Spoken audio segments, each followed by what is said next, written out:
the entity will take anyone under its domain in order to torture them for eternity. It doesn't matter whether they are normal people, or a movie superstar, or a cultist that worships it and wants to take part in the trials not as a survivor but as a killer. Let's talk about the story of Taurie Cain, a story filled with conspiracy and betrayal. I won't be a sacrifice! Taurie Cain and her brother Ewan Cain were born and raised in Glasgow, but not as any ordinary children. They didn't go to any school. In fact, they were homeschooled. Their parents were part of a secret society, a cult by the name of the Black Talon. This cult existed for centuries, and it worships an ancient deity that exists in another dimension. That entity is what gives this cult's name, and they believe that a deeper connection to it would help humanity become something greater, become immortal. Before I continue with her lore, I want to point out something very important. This is the first time that the Black Talon cult has appeared, and we still have doubts on whether this is the same cult as the Black Veil. We don't know exactly how the Black Veil operates, but we do know based on previous entries, like for example on Elodie's lore, that the Black Veil goes by many names and it has various organizations on it. In fact, one of the sects we know of is called the Black Serpent Society, the cult that Saku from the Tome fought against, or the VAC label, which has appeared on the artist's lore as the people who went against her. We also know that this cult is really powerful, not only as you will see in this video, but also on how high prestige the members of this cult are. Some examples of the Black Veil are Otto Stamper, the person who was behind the cult who ended up summoning the Dredge, and who also was the Doctor's mentor, showing how he had enough funds to keep an entire island to himself and also showing ties to the CIA. We also have Pauline Stamper, possibly related to Otto, who was the agent who showcased the Descent Beyond script to Nicolas Cage, and who made him enter the entity's realm on the same island where the parents of Felix and Elodie were taken. The point is, the Black Veil is pretty big and powerful, so this cult is not just any cult, it's actually a very high prestige society. But let's go back to Taurie's lore. Vincent Cain, her father, was a professor of archaeology. Rachel Cain, her mother, taught anthropology. Together with her family, she would travel all over the world, but instead of going to Disneyland like a happy family would, they would go to historical sites of ancient civilizations. One of these vacations was to the Göbekli Tepe in Turkey, a place where ancient cultists would boil the flesh out of human heads in order to carve mysterious symbols on it. Morbidly enough, this is actually based on real life and is not part of DBD lore, as 3 skulls with carvings were found in this area, although it is still unclear what the purpose of these carvings was.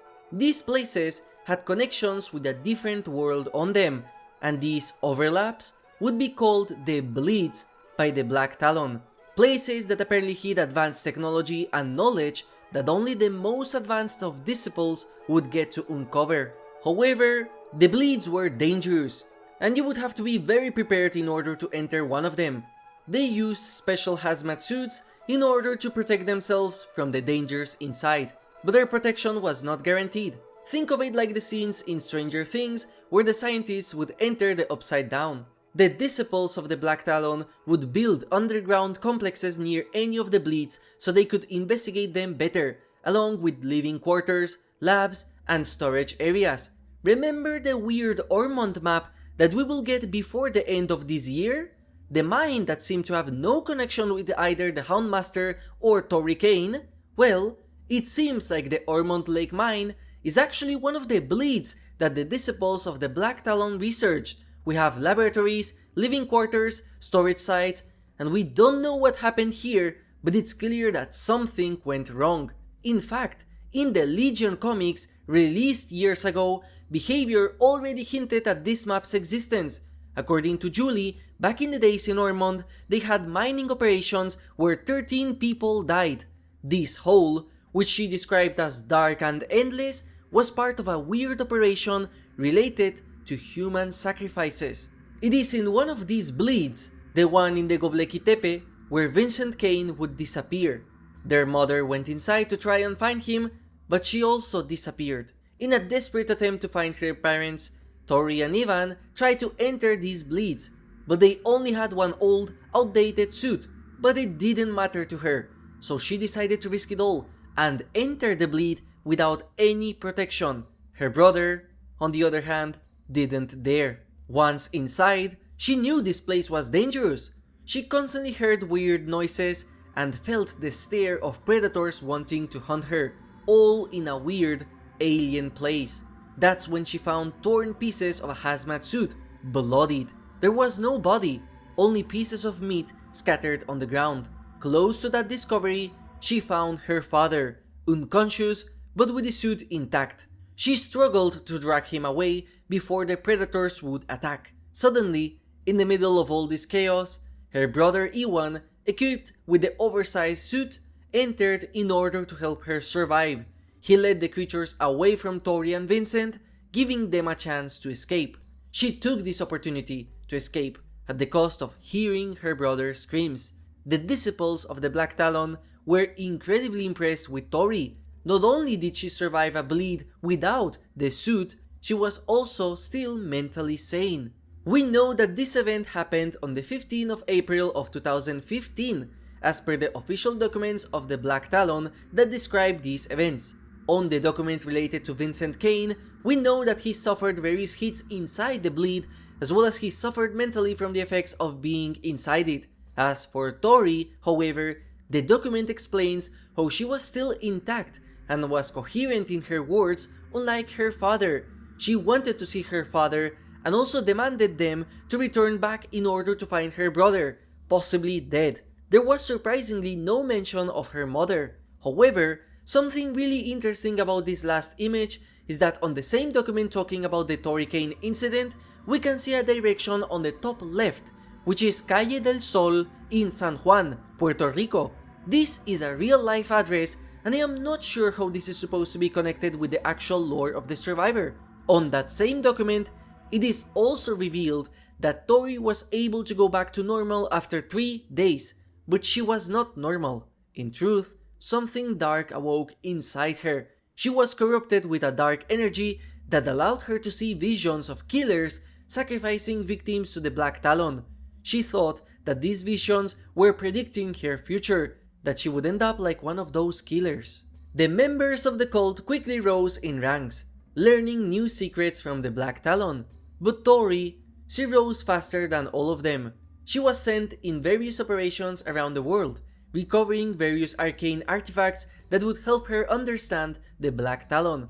And every time she went inside the bleed, the darkness inside her grew. She felt better, stronger, unstoppable. She no longer felt like prey.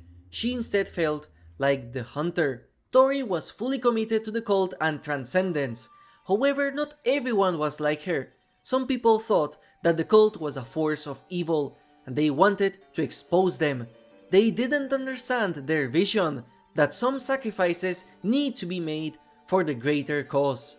One of those people was a paranormal investigator and podcaster who claimed she knew the cult was evil, but this vlogger, who was determined to unmask them, disappeared while investigating a World War II bunker in the French Alps. This vlogger is none other than Haddie Kaur. In fact, she is the Haddie Kaur we have in the game, because her bio is exactly the same. This means that the Taurie we have in-game is confirmed to be from the same universe as the Haddie, which in other words means that they have bad blood between them. It's really cool that for the first time ever, we have two survivors that are rivals with a completely different goal. After Haddie was taken by the entity, her brother Jordan was determined to expose them, and he blamed her disappearance on the Black Talon. As Taurie increased her ranks in the cult, she discovered that some of the most elite procedures required human sacrifices before entering the bleeds. Jordan would try to expose these sacrifices by recording one which happened in the opening of a new quantum research facility. He posted the video online showing the world how gruesome the cult was. But the disciples of the Black Talon had an ace up their sleeve. They used their powerful connections in order to make the world think that this was just a prank made between some co-workers. The funniest part about this is that this is once again based on a real-life incident which some of you will know as the CERN ritual hoax, where some people claimed that the CERN is actually a cover-up for satanic and Masonic rituals, and where they want to use their particle collider in order to open a portal to hell and summon the Antichrist. A video was shown of various cloaked figures apparently committing a human sacrifice in front of the Hindu goddess Shiva. Does that sound similar? The video even became popular on August of 2016, which could fit in timeline-wise with the moment Jordan would post the video to reveal to the public. Going back to the DVD lore, the Black Talon would not tolerate this, and they sent Taurie as a hitman in order to end Jordan's crusade against them. If she accomplished this, she would ascend to the inner circle of masters, and one day she will be able to become a true disciple of the Black Talon. She could not refuse that proposal. She located Jordan, and thanks to the chloroform, she was able to capture him and bring him inside an unknown underground complex. There she was, dressed with a ceremonial mask and with her hoodie up, as she approached Jordan with a dagger, and just as she was about to lift it up, she hesitated. She didn't know what to do. She was not used to this, as she has never taken a life. It was easy on her dreams as a spectator seeing the killers sacrifice the survivors for the Black Talon, but doing this in person was on another level. Just as her masters were about to intervene and finish the job as she was supposed to do, she took a calm breath and thought about the rewards she would get and how she will finally have a chance to be part of the elite in this society. And thus, with conviction, she took the dagger once again, and right as she was about to plunge it on Jordan, her ears started to ring. It felt like she was inside a bleed. A strange black fog covered the entire room, and she was not able to see anyone. Suddenly, with the fog now gone, she was found alone. Her sacrifice, Jordan, was not there. She found herself in the domain of the Black Talon, the one she so desired, but not as a disciple of this entity. She was the sacrifice. We don't know what happened with Jordan or with the disciples inside that room. We don't know if this was also something they knew was gonna happen and was an attempt of seeing if Taurie was decent enough to become a killer. But it's clear that she was betrayed by the entity she was worshipping in a cruel fate that makes her stay in the entity's realm, tortured forever. Something I found really interesting about Taurie Cain is the parallels she has with the Houndmaster, the killer of this chapter. Both of these characters were close to their parents, only Portia had a wonderful childhood whereas Taurie had a messed up one. Both of these characters had an important event happen where they would lose their parents, and both would also be inside a weird mysterious realm related to the entity. These characters also had interesting endings to their stories, as both were about to kill a person before the entity intervened and got them inside the fog. We know that Molak was taken by the entity, at least it is heavily implied, but as for Jordan, we are not sure yet. I really like Taurie's lore and how many real world things are connected to her. I am sure that once the chapter releases, and especially with the archives, we will know more about her, the secret society of the Black Talon, the Bleeds, and also why this map is part of this chapter. Hope you enjoyed this lore narration, and if you want to hear the lore of the Houndmaster, check out this video. Thank you for watching and have a nice day.